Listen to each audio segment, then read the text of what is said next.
नमस्कार बंधू भगिनींनो, आपल्या सगळ्यांचं सहर्ष स्वागत आहे स्वास्तिकम या माझ्या चॅनलवर। आज मी आपल्यासाठी श्री देवी भागवत पुराणातील पुढील कथा घेऊन आलेली आहे, तरी आपण सगळ्यांनी हे श्रवण करावं। ओम नमः चंडिकाय, सर्व मंगल मांगल्ये शिवे सर्वार्थ साधिके, शरण्यं त्र्यंबके गौरी नारायणी नमोस्तुते। देवी महिमा। सावित्री म्हणाली, आता आपण मला सर्व सारात प्रमुख मुक्तीद्वार, बीज रूपा आणि नरकापासून तारणाऱ्या देवीची भक्ती करण्याचा मार्ग सांगा। ज्या परमात्म्याची पापणी हलण्याने, प्रलय आणि जागृत होण्याने नुसत्या इच्छेने सृष्टीचा पुनर्विभाव होतो, ते भगवान श्रीकृष्ण प्रलयकाली आपल्याला प्रकृतीत समाविष्ट करून टाकतात आणि एकाकार होतात। तेव्हा एका पराशक्तीचे काय, ती बाकी राहते।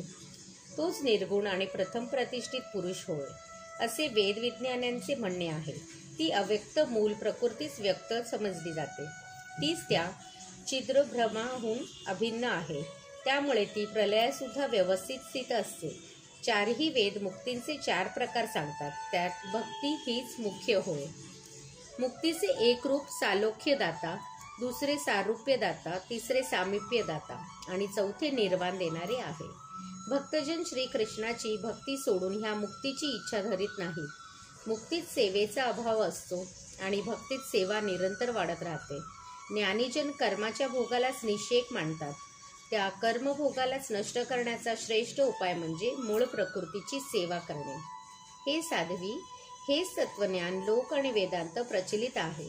म्हणून हे वत्से, तू या निर्विघ्न शुभदायक अशा मार्गाने जा। तू घरी जा आणि भगवती सावित्रीचे व्रत कर। हे व्रत 14 वर्षे केले म्हणजे स्त्रियांना मोक्ष मिळतो। त्यासाठी ज्येष्ठ शुद्ध चतुर्दशी हा शुभ दिवस आहे। धर्मराज आपल्या लोकी गेले, मग सावित्री आपल्या पतीसह घरी परतली आणि सुखी झाली।